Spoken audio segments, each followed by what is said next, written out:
Michael Stewart stand in front of the building, examining its old walls and cracked windows. It took half a day to get to the small town of Ravenwood.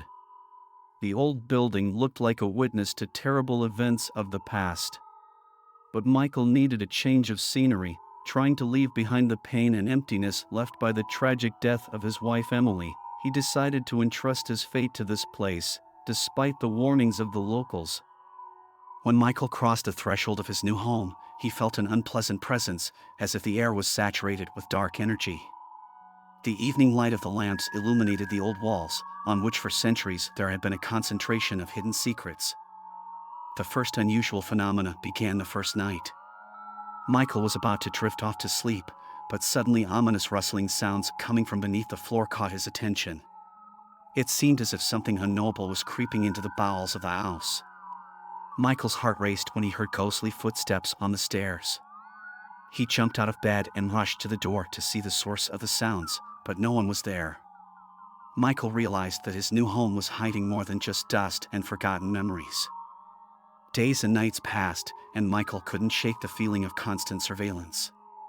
Every time he turned around, he thought he heard hoarse laughter and felt icy breath on the back of his neck. The shadow slid through the rooms, leaving ominous imprints on the walls, but immediately disappeared, as if it were part of a dream. One day, while Michael was spending time in the local library, he met an old archivist named Edward. Intrigued by the strange happenings, Michael shared his concerns with Edward. He nodded, as if he had already expected such a conversation. Young man, your new home has a dark past.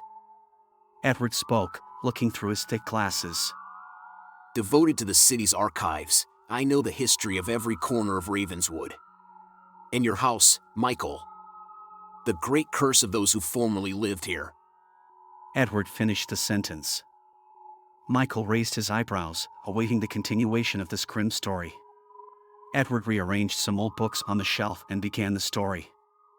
10 years ago, a terrible crime occurred in this house.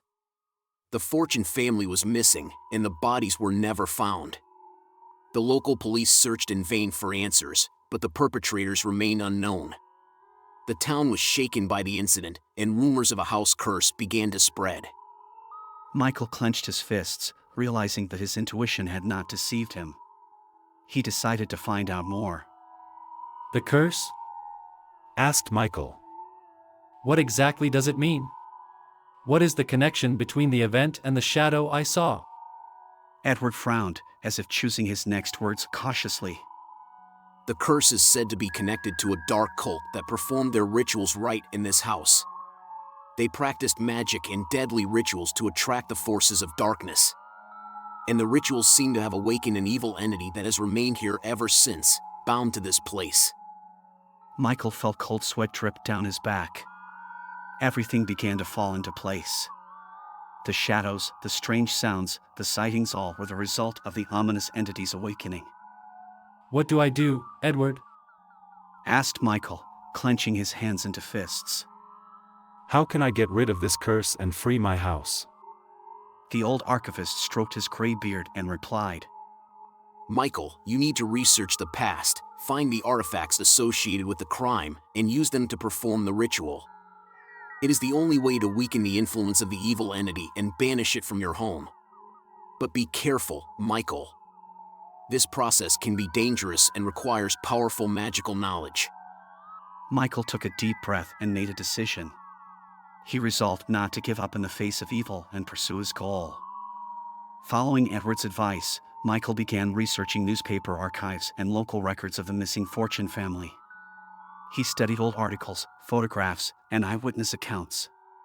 Gradually, he learned about each family member, their lives, and their tragic fate. Michael delved into their history to find answers and a way to break the curse.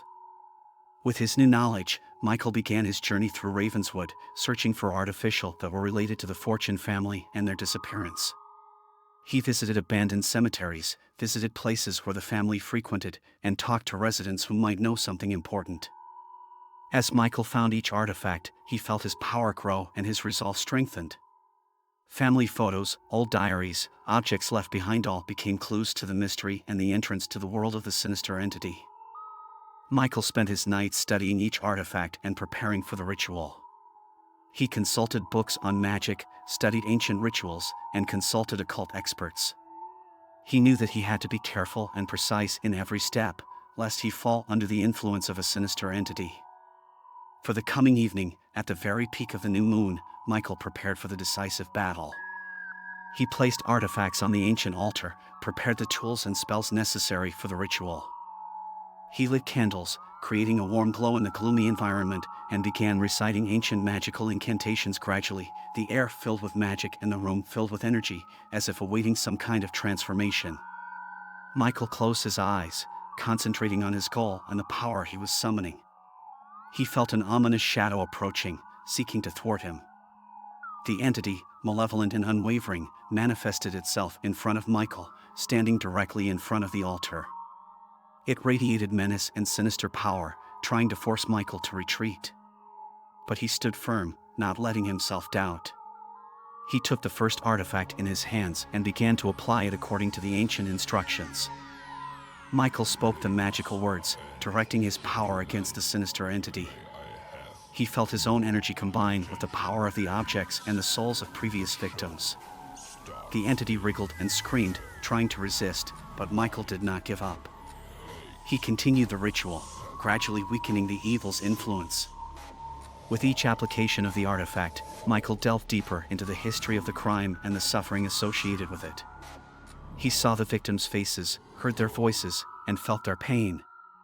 It gave him the strength and determination to continue his fight against evil. Finally, the moment came when Michael used the last artifact. He felt the forces of evil weaken and the shadow began to fade. The last words of the spell sounded in the air, and Michael saw the sinister entity dissipate like mist, leaving only dust behind. Michael knelt down, exhausted but full of satisfaction and relief. He felt the weight of the evil that had cursed his home leave him. The air was clear now, and the house was filled with peace and light. In that moment, Michael realized that his mission had been successfully accomplished. He had freed his home from the curse and banished the sinister entity that had haunted him. Now he could begin a new chapter of his life, free of the dark past that lurked within these walls. Michael rose from the floor, smiled, and looked with deep appreciation at Edward, who had given him help and support. He realized that without his help he might not have been able to meet this challenge. Michael spent the next days and weeks restoring his home, dusting it off and restoring its former beauty. He decided to turn this house into his sanctuary, where he would find peace and quiet after years of wandering and struggle. Michael realized that this experience had changed him. He became stronger and more confident in his abilities. His struggle with darkness became a story of willpower and faith in the good. He decided to use his experience to help others, became an advocate for those who faced similar forces of evil. And so Michael Stewart, the one who dared to confront the curse and evil, became a symbol of hope and strength for the entire city. His home, once shrouded in dark secrets, became a place where everyone could find refuge and protection.